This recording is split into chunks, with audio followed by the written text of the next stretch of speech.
How many years younger than you is Harold, your brother Harold? What? How much younger are you? I'm older than he is. Oh, you're older than me. Don't tell Harold that. Okay. People do, so, you know. All right. How many years younger is he? Well, he was born in 1930, Okay. April 1930, and I was born December of 25. That's like being born January 26. Sure. So it's 4.5 years. Okay. And then Arthur, he's the oldest? Is Arthur? Canberra? No, we're just waiting for Oh, Arthur was about, I'd say 15 months older than me. Okay. Yeah. All right. And then Betty. Yeah, Betty? 1937. She's younger. Was she the youngest? She's the youngest. Yeah. Okay. The last. Okay. What was she? So she's the only girl. She was the only girl, Yeah. sibling. Did she seem, how was she growing up? She fine? Just, I don't know, I thought she was pretty normal. Yeah. Yeah. She may have been. Yeah. So, it's the rest of you. No, I'm just kidding. But first there were just the two of us. And I was in Geneva when Harold was born. Then I said, it could be strange having three in the family. Then eventually we had four. Okay. Did you go to Geneva in the summers? Well, that's what I want to bring out here. Oh, all How right. much We'll wait time? for Dennis. This is what the family doesn't know. How much time I spent in Geneva between the ages of 4 and 11. Okay. It's 68% of the time. Okay? Really? Really. In two stretches. Okay, two stretches. Yeah. Wow. Okay. So, the first time I was 4 years old. And I was 4 years old, and we stayed in Geneva. That's my brother Arthur and myself for 27 months. I went to kindergarten, and I completed the first semester of the first grade. And then we came back to Detroit. And for the next couple of years in Detroit, we went to Geneva each summer for 3 months. The third summer, my brother talked my grandfather into letting us stay for that year, for the next coming year. And they agreed, everybody agreed. So I was there for the next 15 months. My brother Arthur was hit by a car, and so he stayed another year. He had a broken leg, but I stayed 15 months. So that's a period of 68, it comes out to 68% of the time between my 4th birthday and my 11th birthday. And I don't think anybody in the family ever realized that. I never spoke about it. So, all right. So we'll start with Geneva. This we're trying to get an idea of about your history, especially. This will be something for your grandkids and their kids and their kids. So it's a little family history, and a lot of the family was in Geneva. So there's a lot of interesting things you can tell us about them. So, what did you like about going to Geneva? It was, first of all, my grandfather was a strict disciplinarian. There's no doubt about that. At lunchtime, you had to be home for lunch. Dinner time, you had to be home for dinner. Being late. There was absolutely no doubt about that. And that applied to the other kids that were Italian.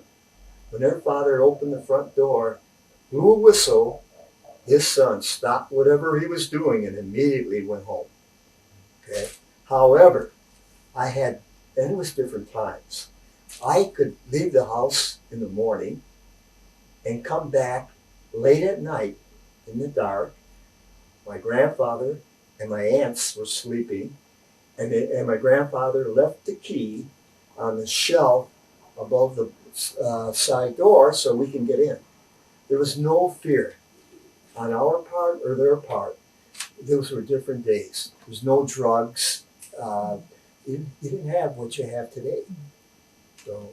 So in those days, from beginning of morning till night, you'd go home for lunch and you go home for dinner, but you wouldn't come back till everyone was asleep. Yeah, not every No, day. but some days you Yeah. could do that, right? Right. And what did we do? Sometimes we'd go swimming 3 times a day. In the morning, come back home. In the afternoon, come back home, and then maybe at night we'll go back. Where did we swim? We had our own location. Belonged strictly to our group. There was about 5 or 6 or 7 of us. It was along Seneca Lake. Seneca Lake is rocky because the lake came about. It was a river, and during the Ice Age, it was the rocks were dug up and spread along the side, and we found our own rock, and a railroad track ran along it. And so we walked down the railroad track at night too. Now my aunt also had control over us, and she was very strict. Which aunt was that? Aunt Aunt Connie, there were the others too, but Aunt Connie especially, she set some rules. One, we could talk to hobos that we met on the railroad track, but we could not go to their camp. Their camp was at the edge of town up on a hill. That was one. Two, one of the kids, there were about 5 to 7 of us, 5 always, was a couple years older than us. And so she said, you don't play with him alone. You have to have somebody with you when you play with him. We had to go by that rule. Another thing, a man pulled up in a car and gave us newspapers to sell. And he said, I'll be back in a couple of days. They were maybe a penny each, and you will get paid then. And my Aunt Connie said, let me read that newspaper. She went into her bedroom.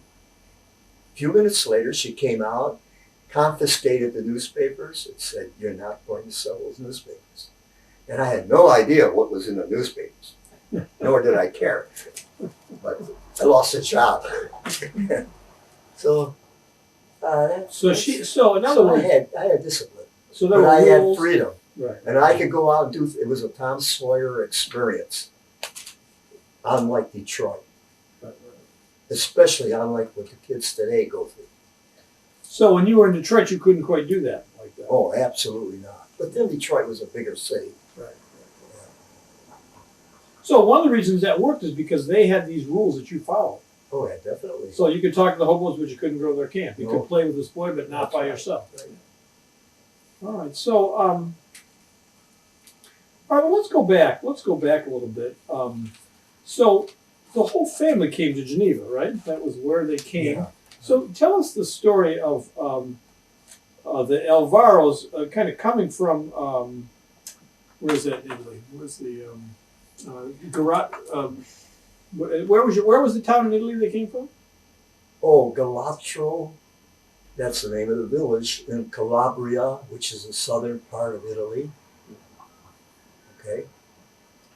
So tell me about now, this was your mother's family. So tell me about your mother's family, the Alvaros, coming over from Calabria to to New York and to that's a nice background. Well, they arrived in New York. They came in stages. Okay. My grandfather and Uncle Frank came first. They came before the First World War. The war broke out, so he couldn't bring the rest of the family. But the reason why he came first was to save money, work, save money, get established so the others could come. When the First World War started, my Uncle Frank was drafted in the American Army. His brother was drafted in the Italian Army, but they were both on the same side. So, and then after the war, they came back. The rest of the family came back. So your Or came grandfather, here. your grandfather and your Uncle Frank were here. Yes. So what was it like for them to be away from the family? Was that hard on the family? Oh, I'm supposed to turn that off. Because because he couldn't get back, basically. No, because she was left with the kids. Yeah, right. And so just tell us a little bit about what was their life like in Italy when before they came over. Well, keep in mind, Italy, the southern part of Italy, Poor. the poorest part of Europe. Oh, the worst part of all of Europe? Yeah, really, it's not a place to be. There's no work. And most of the people from Italy that came here came from the southern part of Italy. People in the north had jobs. They had no need to come here. So most of the Italians, Sinatra came from Sicily, for example. Okay? They came from Calabria and the other southern parts. So at the Alvaro home in Calabria, they didn't have. I mean, was it a farm? Was they? What did they do? What? Open the doors. Two more. What did? So what did the Alvaro family do? Like in 1910, did your grandfather? What did your grandfather do in Italy before he came? He over had here? a small grocery store. Okay. So he had a grocery store. Some of the family worked in it. I don't know. Okay. And he was about 40 when he came. Okay. All right. So what you're saying is they came for the general reason. There wasn't a lot of jobs. There wasn't a lot of work. Even if he had the grocery store, there wasn't work for all of his sons and all of his That's right. family. So his idea, he was going to come over here. Yeah. All right. So then after World War II, they went back to get more people. Well, the rest of the family had to come here. Yeah. The war had to end before that happened. Okay. So it took time. Okay. They came in 1921. Okay. Then they all came together. I'm not sure. I think they came in two groups. Okay. And so then they got to Geneva. Then they, of course, they came to Ellis Island. But then, how did they choose Geneva? I'm not sure. Okay. But I think the people in the immigration department knew where the jobs were, directed people where the opportunities. Okay. Okay. And Geneva had opportunities at that time. So Geneva was along the Erie Canal, right? So there was. No, the Erie Canal went through Lyons. That's 14 miles from Geneva, which was unfortunate for Geneva because the city that built up was Rochester, which is on the route of the Erie Canal. Okay. But what they did is they built a small canal from the Erie Canal to Lake Seneca Lake. Oh, okay. Okay. So they could get commerce that way. Yeah, and when I was a kid there, they were already filling in that canal because there was no use for it. All right. Yeah. So now it's all filled in. Now it's gone. Yeah. So when the family got here, what did they do? When they got to Geneva, when they settled in Okay, Geneva. here's what they did. My grandfather and my uncle got a job at the greenhouse. It's a Okay. commercial greenhouse. Okay. Owned by the Gannett family. The Gannett family that owns the Oh newspapers. yeah. Okay. One of their relatives owned it. All right. And my uncle was made the manager of it. So All my right. grandfather worked for him Okay. as a carpenter.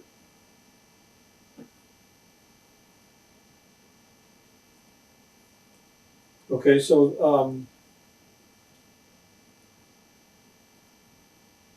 now, did he have his own kind of greenhouse on the side? And what?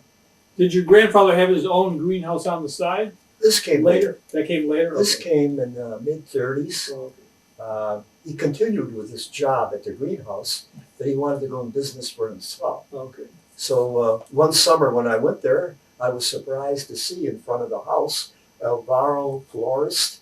Oh. Behind the house was a greenhouse. And also changes were made to the house. Prior to that, they had a furnace in the basement where the heat came up from the bonnet, that's the top of the furnace, to the day room where there was a big register. And the rest of the house maybe got heat, maybe didn't. And when I would get up to go to school in the wintertime, it was very cold. Yeah. But now they had steam heat. Well, no, not steam, hot water heat. Because they had to heat the greenhouse. And they piped the heat from the furnace at the house through a insulated channel to the greenhouse. Wow. So they could heat the greenhouse, right? So you had been in Detroit all year, and you came to Geneva for your annual visit, which was going to be for a while. And you walked up and you saw the Alvaro flowers. Yeah, it was a pleasant surprise. No one had told you? Huh? They hadn't told you? No, I don't tell kids. They don't tell kids anything. Grown-ups don't discuss things. You know. Right. So that was in the 30s. So between the time they came in 21 and the 30s, did your aunts work and they were young? Oh yes, Yeah. they worked at the greenhouse. The same Gannett greenhouse? Yeah, the same greenhouse my Uncle Frank ran, the Gannett. Okay, they all worked there. Yeah. But then when your grandfather had his own greenhouse, did they start working for him, or was that just more on the side? No, that was on the side. Okay. And he continued that until he died Wow. at 92. So he really never retired. Did he stop working for Gannett? Oh, he stopped working when he was 75. Okay. They thought he was too old to continue. So what was he like, your grandfather? What was he like, your grandfather? The grandfather was a very hard-working person who was, to him, pleasure wasn't having a good time. Okay, what he used to do, and I remember Saturday afternoon, he would listen to the opera. Okay, Sunday night, from radio. We got the program from Detroit. You call it the Ford Sunday Evening Hour. Ford had his own symphony, and the two of us would listen to it every Sunday night. I would not listen to the opera, but the symphony at Ford Symphony was great. We both. So you and your grandfather would listen. Your Uncle Arthur wouldn't listen. No one else. No. You were the only ones interested. Yeah. All right, but he didn't like. He had limited kind of play. I mean, he worked hard. Very He liked his music, but there wasn't any frivolous time. No, not at all. No. Well, did he have a sense of humor? Well, he must have. Yeah, I think so. Because some of your uncles had. They had a Tony great was- sense of yeah. humor. Right. I mean, when I've been in Geneva, there's a lot of fun goes on there. Oh, definitely. Yeah. But not for my grandfather. What about your grandmother? Tell us about her. Just the opposite. I can't tell you, two different people. Absolutely different. Well, the first thing, my grandfather was looked Irish. My grandmother, the first time I recognized my grandmother when I was 4 years old, I said, she's brown. She's brown. She was brown. And I'm 4 years old and I recognized that, okay? And she liked to have a good time. She liked to go to the movies. She didn't understand what was going on, but just the idea of sitting in the movie house, watching something, it's great. So she. Oh, she of was, course, before talkies, it didn't matter anyway, did it? Yeah, right. That's Yeah. right. So she had to do it by herself, but that was okay. Yeah. So did she go by herself? But she took me a couple times. Okay. But she didn't go with him. Oh no, he would never go with that movie. Did he ever? No, Wow. He never saw a movie in his life? I doubt it. All right, so also when you went to Geneva, there really was a big family. There were all your aunts and uncles. They and were a lot of there. fun and Always had. cousins. And Yeah. Did you have a lot of cousins you played with? Oh, definitely. Who were the cousins? Well, there was Uncle Frank had 3 kids. Antonin, you know Antonin. Yeah. She's my age. Oh, okay. So I'd go over to her house. She'd come over to our house. The other kids were born later. Uncle Tony's kids were born They were later. born later. And so were Aunt Connie's kids, born later. So you just played with Uncle Frank's kids. Yeah, what about Uncle Frank's what kids were about my age. Aunt Stella's kids? Especially Antonin. Aunt Stella's kids must have been much later, or no? And Stella, there was Joan. She's the oldest. And she was too young for me to play with. But I knew, So mostly it was mostly, Uncle Frank's kids. yes. So what do you remember about your aunts? They played a big part in your life. Aunt Connie? Well, yeah, Aunt Connie and Aunt Stella. And in Virginia? What do you? I mean, they played a big role in your life, especially Well, if at one time- 68% of your time was spent At one there. time, there were 3 of them at the house. Then Aunt Shania got married first, I believe. Yeah. Then Aunt Stella got married. Then there was only Aunt Connie. And the second time we went to Geneva on that long period, my brother and I had our doubts. We thought she was too small to take care of us. So, but she managed. Well, she was pretty. Was she strict? Hmm? Was she strict? Well, I told you how she was. Yeah, For example, she noticed that we didn't make our communion, right? So she made arrangements with a nun, and this is in the summertime, that just my brother and I would get lessons, religion lessons from the nun. And we made our first communion all by ourselves. We had our white suit on. We were the only kids in the church with a white suit. But she took care of that. So she noticed that you hadn't made your first communion, so she made sure that you did. Yeah, she did. Wow. So a lot of nice memories about Geneva. Oh yeah, great, really. So I hesitate to ask you this question because it might be so different. So when you were in Detroit, that 34% of the time, or the other time, or 100% of the time before 4, right? Yeah. So Detroit must have been different than Geneva. Before what? Well, Detroit, it must have been. There were such good memories in Geneva. It was such a great place to be. Then coming back to Detroit, what was that like? Yeah, it's good. We lived, first of all, we lived on Reading. Well, we lived in a couple of places. I was too young to know what was going on there. We moved to Reading, and we shared a house with a lady with one daughter, and we had a bedroom upstairs, and we had to share the kitchen. And this was an awful mean lady. She got mad at her daughter. She would pick up a butcher knife and just throw it on the floor at her. And it was obvious she wasn't aiming to hurt her, just scare her. I didn't like that. We only stayed there about a year, and then we moved to Junction, and that was all absolutely better. The landlord lived downstairs, and the upstairs was converted to an apartment for us. The landlord his name was Reedy, I believe. He had a grocery store, and behind the grocery store, he had a bakery where he baked bread. And he sort of felt sorry for us. So on Sunday, he would take us, the family, for a ride in his LaSalle, a big LaSalle. It had jump seats in the back, and we would sit on the jump seats. Terrific. Very good man. And a very good family. They took care of us, really did, including the teenagers. I like that. The teenagers took care of you guys as well. Yeah. And we lived on Junction, and there's a streetcar on Junction. And my bedroom faced the streetcar. So at night I could hear the streetcar go by. Did you like that? I like that. Yeah. So now, when you were living there, was your dad with you? Not on Reading. Not on there. Was you, your mom, and Uncle Arthur, and just that's it? 3 of you? Harold was there now. Harold was Okay. born in 1930, so he was there. He was on Junction too. Sure. And Reading. So, but your dad wasn't there. No. Where was he?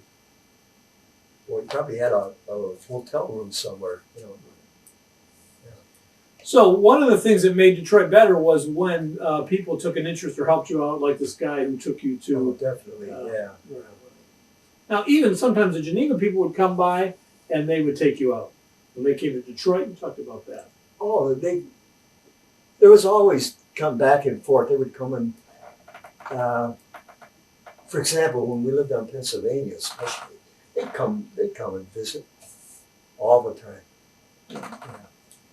So one of the things that kind of happened in your family was that. In fact, that was part of their vacation. They didn't have motels then. Yeah. And people, when they went on vacation, they stayed with relatives. Yeah.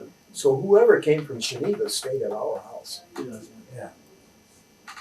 So one of the things that happened is that in Geneva, and even when they came here, they always took a special interest in you guys. because Well, definitely, yeah. because your father wasn't around a lot. They wanted to help you out, and you appreciated that.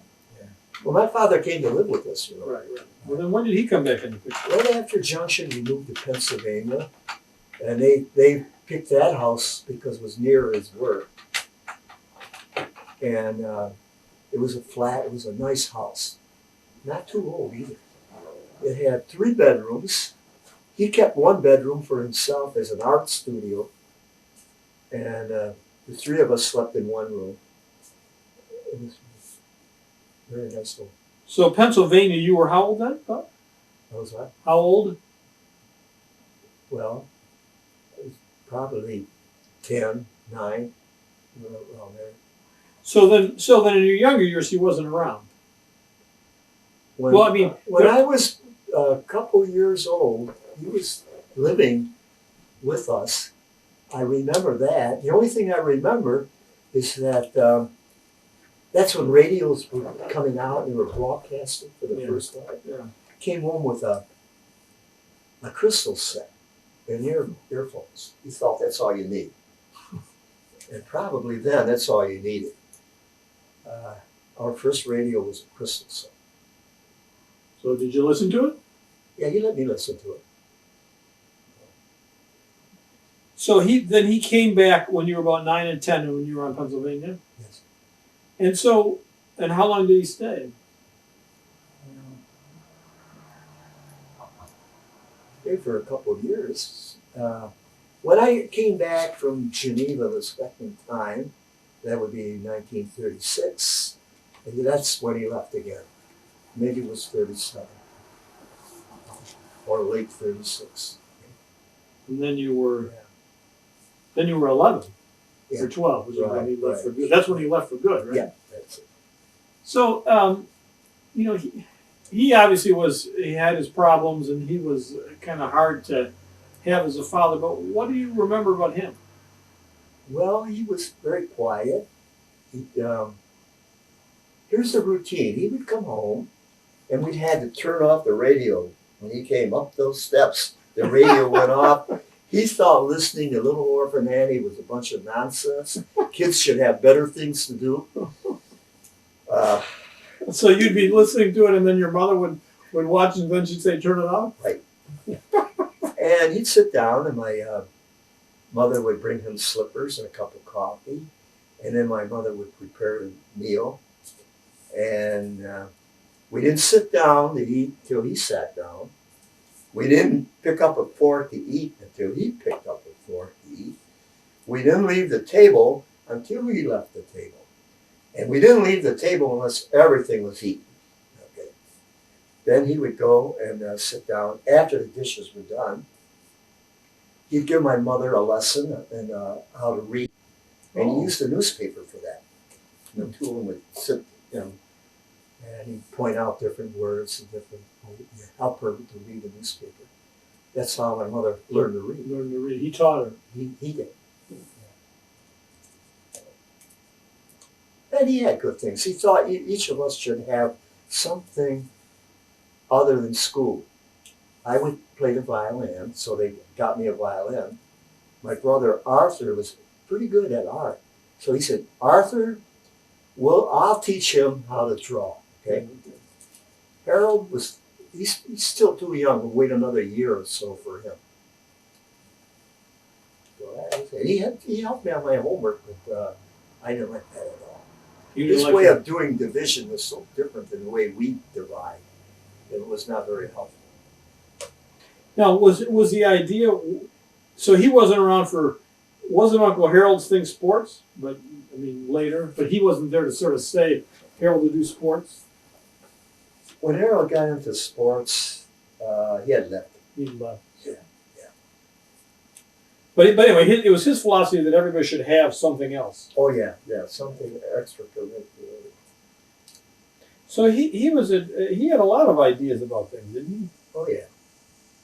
I mean, didn't you once tell me that he was, when he was in Italy, he was a socialist, There, yes. and when he came here, he was a kid. Yeah, and, but he changed. And he told me? He says, socialism doesn't work. The reason we have so much in this country is because of competition. Capitalism means competition. Okay? You have to have competition.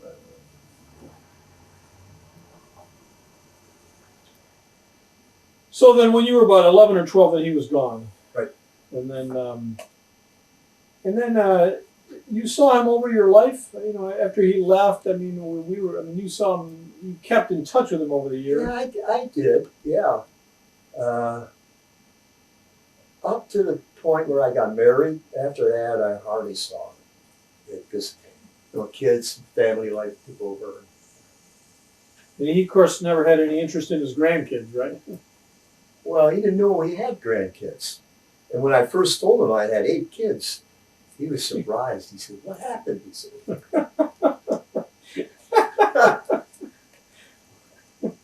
But see, I never thought I'll take the kids over to see them.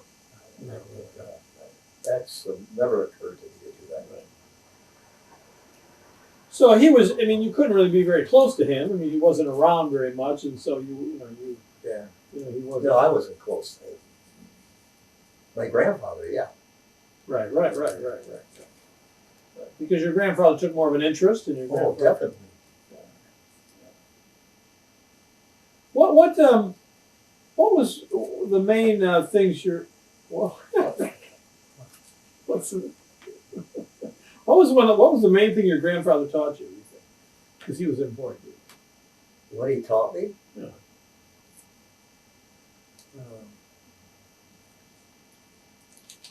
Well, I think he taught me that you should work. I mean, work hard. Yeah. I think I got interested in music because of him. Oh, yeah. But I was playing the violin when I was there, by the way. But I didn't have a teacher. My uncle would come over occasionally, Uncle Frank, listen to me play, and he would bring over music. And so I used the music that he brought over, and they were mostly Spanish. Spanish was very popular. Their popular music, Spanish music, and some Italian music, and that was it. And I played those by myself. But occasionally he'd come and listen to me. So do you think that he I mean, is that how you got interested in the violin from him? No, that was before. That was my father's idea. Oh, all right. Yeah. How did he come up with that? Well, I already told you he wanted everybody to have something. Right. But how did he think that your thing was going to be the violin? I really don't know. I mean, had you shown any interest in that? He just picked it? He might have had a reason. Listening to the opera? Well, he wouldn't listen to the opera. Oh, He did? my father would listen to the opera, yes, and he did. Well, I mean, did your father know that with your grandfather you'd listen to the symphonies? Or was that after you'd already played the violin? It was probably after I played the violin. All right, so tell me about your mother. My mother? Yeah. Well, I think that when we went back and lived permanently with her, because we never went back to Geneva after my brother broke his leg. Yeah. We'd go for a couple of weeks, but not for the whole summer. Yeah. So we were home with her, and well, she had her ways, and I helped her get out of some of her ways. For example, and keep in mind, in the southern part of this country, they had the same superstition. It's called the evil eye. And she'd take a pan of water, and she wanted to know if someone gave me the evil eye. So she'd take a pan of water, take olive oil, and drop it in the middle, and if it dispersed a certain way, yes. If not, no. And she did this a couple of times, and I got my mother aside, and I said, it's foolish. How can you believe that? And she says, you're right. Oh, she said you're right? Yeah. She never did it again. Is that right?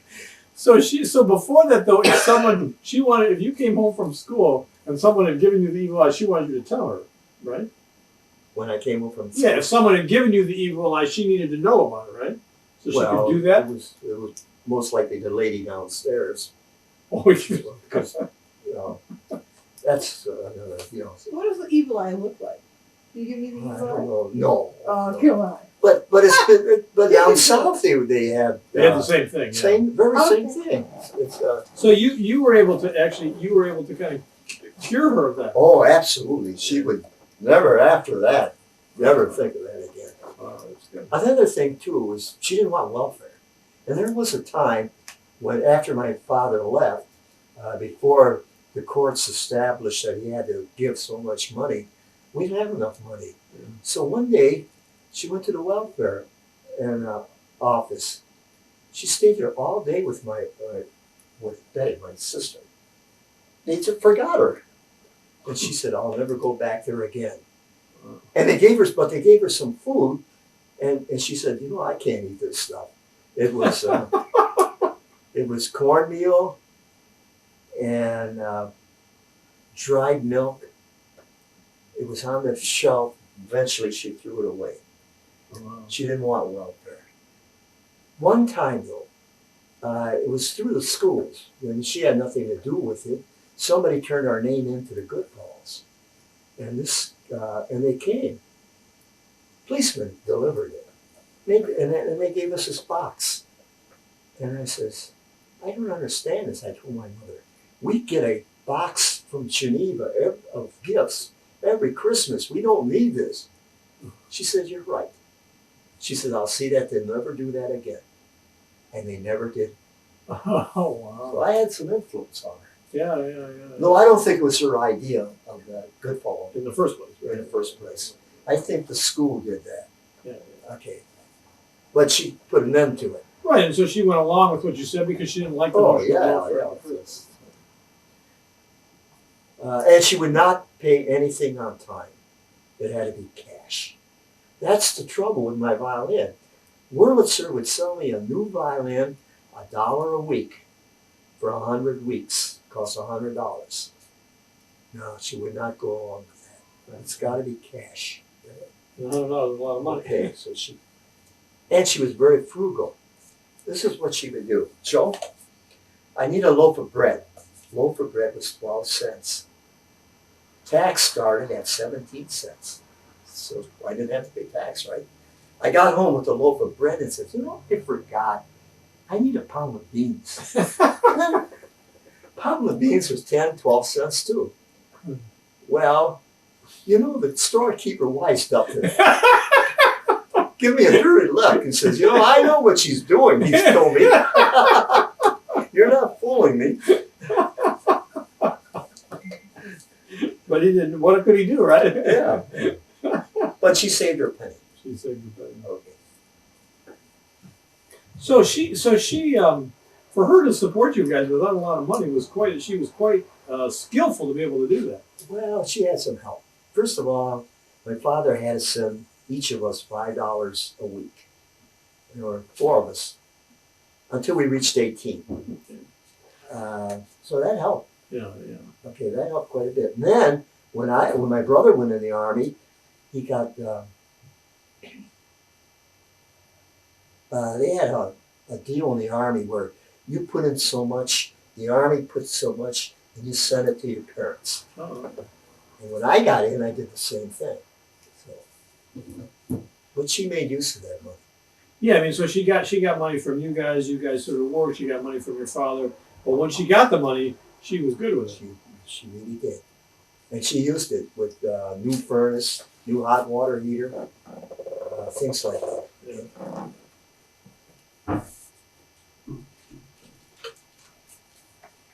How much time? 15 minutes. No, what you were going with. So she, we'll take a break in about 10 minutes. So she was very good with money, and but she never seemed to, talk about her adjusting to this country. She seemed to, Oh, well, you know, she never really could speak English well, but she could get around. In fact, she was a spokeswoman for all the other Italian ladies on the block. When they had a legal problem, they had to go downtown to see somebody or go to the Edison or whatever, she would go with them and speak for them. Oh, wow. All right. Also, in grade school, they would have Mother's Day. Okay, there were only 2 or 3 mothers that would ever show up. She always showed up, okay? All the time.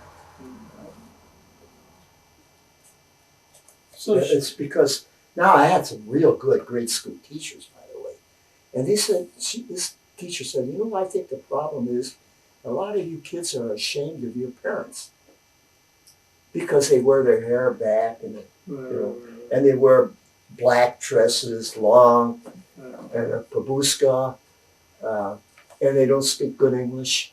He says you should never be ashamed of your parents. Made that point.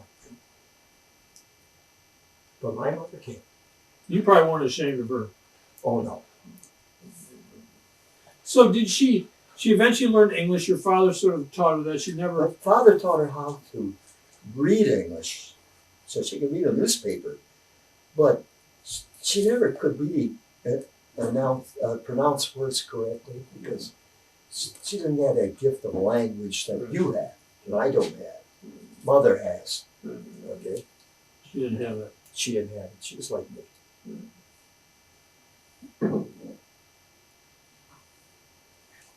So talk about how did you do in school?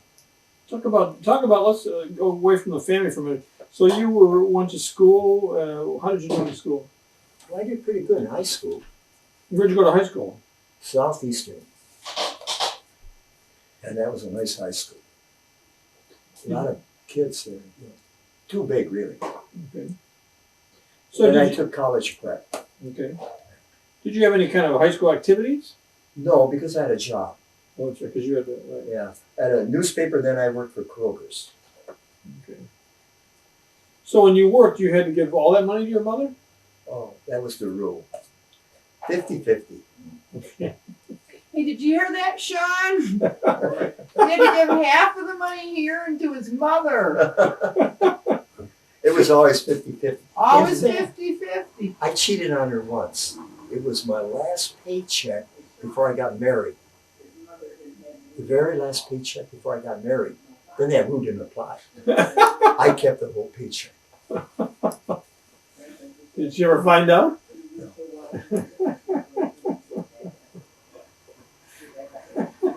So you worked a lot, and you did well in school. Then I went in the Army. So you went in the Army kind of young, right? 18. What did she think about you going in the Army? Well, she knew we had a goal. And she did. To begin with, she was against the war. Before we got into the war, there was an organization called America First. They were against us going to war. The people we were buying the house from on a land contract also belonged to that organization. When he'd come to collect the rent, he'd ask my mother to sign this to keep us out of war. And she said, She signed it. She said, this country has no business in a war in Europe because we all come from Europe. It's like fighting each other. right. Good point. It is a good point. So now you and Uncle Arthur went off to the war, right? Yeah. Was she worried about that? Oh yeah, she was very worried about that. In fact, my brother would tell me every day she would wait for the postman to come. Well, Uncle And Harold sometimes did she'd walk down the street looking for the postman. that? Oh, wow. Because I tried to write as often as I could. Because I knew she wanted to hear from us. Yeah, yeah. So Uncle Harold said she was worried and she checked the post. Oh, worried more about me than Arthur because Arthur was older. Well, you were how old? 17? 18. 18. But you were young. You had to be 18 Yeah, to be drafted. And now Uncle Arthur was in the Air Force, Yes. and then she worried about both of them. So when you got back, what happened when you got back Back from there. from the war? Well, I didn't have enough points to be discharged, so I stayed in another 6 months, Then I got discharged in April of 1946. So, so you had served, but towards the end of the war. So then the war ended. You had to do 6 more months. Yeah. So where were you stationed then? New Jersey, Fort Dix, New Jersey. What was that like? It wasn't the Army. It was the kids coming in, they weren't disciplined. They didn't keep the barracks clean. There's newspapers all over. They never swept the place. Disgusting. What were you supposed to be doing? Clerk work, because the people being discharged required a lot of paperwork, and that's what we were doing. So your extra 6 months to serve in the Army was to do the paperwork of people getting out of the Army. Getting out of the Army, yeah. I never knew that. So you were in Fort Dix, New Jersey for 6 months, Mm-hmm. but they pay you because you're in the Army or whatever. Well, I'm still in the Army. They have to pay you. Now Uncle Arthur had come home with that because he Arthur didn't. came home. Came home in 1946. Shortly after that, Audrey came, stayed at our house Oh, yeah. for maybe a month or so, and they moved to Geneva.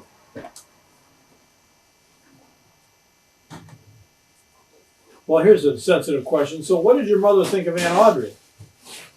Ann Arbor? No, what did your mother think of Aunt Audrey? Oh, Aunt Audrey. She got along with her. Yeah. And she helped Audrey out quite a bit. Oh, Every okay. time a child was born, she would go there, stay with them to help the family. Oh, okay. Okay? She did her part. So, and then when Uncle Arthur, when he went to Geneva, he never came back. I mean, he loved Geneva, and when he went there, he stayed there. Yeah, he stayed there. Was she upset about that, your mother? I'm not sure. So, what did you do when you got back? Well, I worked a little bit, and then I went to school. You went to U of M. Yeah. Well, I went to Wayne, then I transferred to UM. Oh, you went to Wayne? Yeah, for a term or so. Then I transferred. I couldn't study at home. Too noisy. Okay.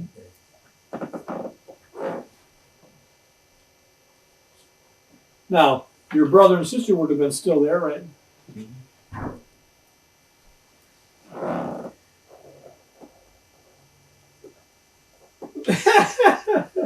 Well, it's 4:25. How much time is left? Do you want to take a break? This is a good time to switch this week, or go No, about 5 no, more let's minutes. finish it. Okay. Well, we can take a break. I think there's probably about 10 minutes on the tape. Oh, okay. And the tapes are an hour, right? I don't Why know. don't you ask me how I met Mother? How did you? Oh, I gotta right. get something in here about her. Yeah, we Well, want to. We want to hear After I have to your live with side.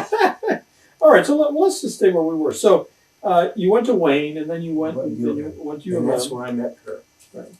So before that, so you were studying engineering, and but you didn't meet her the first. You didn't meet her till like your 4th year there. You didn't meet her at the beginning, right? I don't remember when I met her. Probably near the middle part of it. I'm not sure. But that's where I met her. Did you have any other girlfriends before him? Oh. I wasn't going to Not answer. seriously. Before I went in the Army, there was a couple, and, when I came back, there was maybe one, but no, nothing. Mhm. I would not go that way because I wanted to go to school. Yeah, That puts a right. burden on you. You don't want to. Yeah, that's right. Okay. Okay, so that's how I met her. Wait. So No, this is coming from you today. so in high school, Yeah. you didn't want to get too serious because you didn't want to screw up your interest in school. Right. That's for sure. So, and you consciously thought that. Okay. So that meant at that time you had some ideas of what you wanted to do with your life. Oh, yeah. Tell me about those. What I wanted to do? Yeah. Well, go to college for one thing. And get a job in engineering. Now that was you weren't you so you would be the first one in your family to go to college.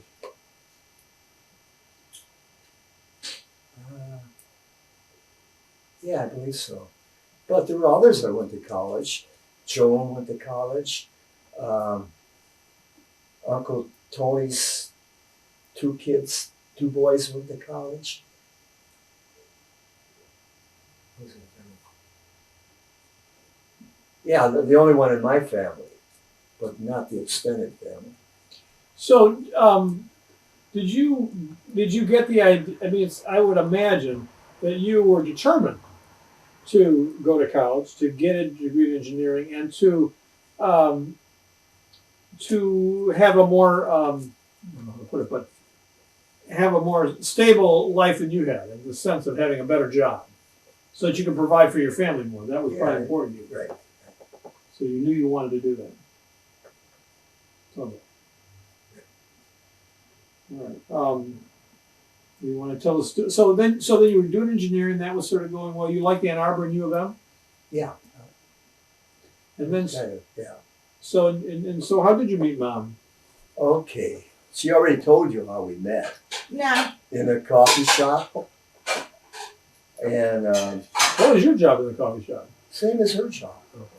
Oh, you were working there as well. Yeah, I I was thought you were working the there. customer. Oh no, they both worked. We were both working there. Ah, okay. And she put salt in my coffee, and then I got to know her that way, and then we'd start going out. What did you think of that? What did I like? What did you think of her putting salt in your coffee? Well, now he doesn't drink coffee anymore. I thought it was funny. She said you used to drive her. Well, I guess you'd be driving her from like Ann Arbor to Allen Park. Yes, in my 37 Chevy. Aw. Was that your first car? Yeah. So how did you save up to get that car? The Michigan gave the returning soldiers a $400 bonus. I took the $400 and bought that 37 Chevy All right. in maybe it was 46 or 47. Was it a good car? It got us around. It was 10 years old. Well, so what did you think of Mom when you first met her? Well, I thought she had a lot of energy. I like that. She's always on the go. I meet her on a sidewalk next to a building, but she had a class there and I had a class that way. And there she goes whizzing by like that. I said, wow. I like that because she gets things done. I like that. I'm not the leaning type.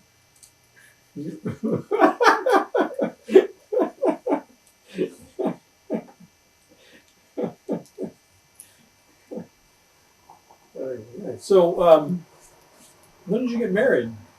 Well, Yeah. 1950. So, what do you remember about the wedding? Well, it was a small wedding. It was a nice wedding, church wedding. So, your mom would have been there. Oh, the relatives from New York came. Okay. The relatives from Minnesota came. Oh, wow. Okay. Yeah, so we had relatives from out of state. Oh, wow. Yeah. Okay. So then, so after you got married, where'd you live? Well, let's see. The first place we lived in a basement in that one, in Hazel Park, and it flooded out. So we moved out, and we found a nice place in Hazel Park. And then it was during the Korean War, and a friend's friend was being drafted. He had to move from his apartment. And we wanted that apartment. Oh, yeah. So we rented it from him after he had cleaned it up, painted every room. Wow.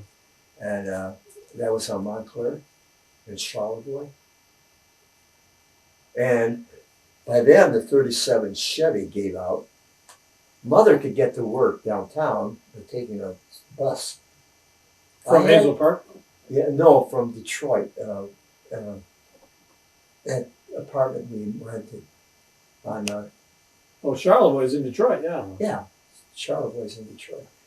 So I had to take, I believe it was a streetcar. A streetcar took me to Van Dyke. Van Dyke, I took a bus to the city limits. Then I took a third bus Wow. that took me to the arsenal that was around 12 miles away. Wow. So how long did you work at the arsenal? How did I work there? How long did you work Oh, there? 5 years, Okay. maybe 4. What did you do engineering for them? Yeah, I was on a training program. What did they do? Huh? What did they do? They made What did they do? yeah. They designed tanks. Okay. Yeah, that's their primary duty. So did you did training for people to drive the tanks or to No. They put you in each department. You went through the drafting room, you went through the laboratory, you spent 6 weeks in each location, wrote a little report. That was it. So you trained the people in each spot? I was trained by the people who were there. Okay. I had the idea was not to learn what they were doing.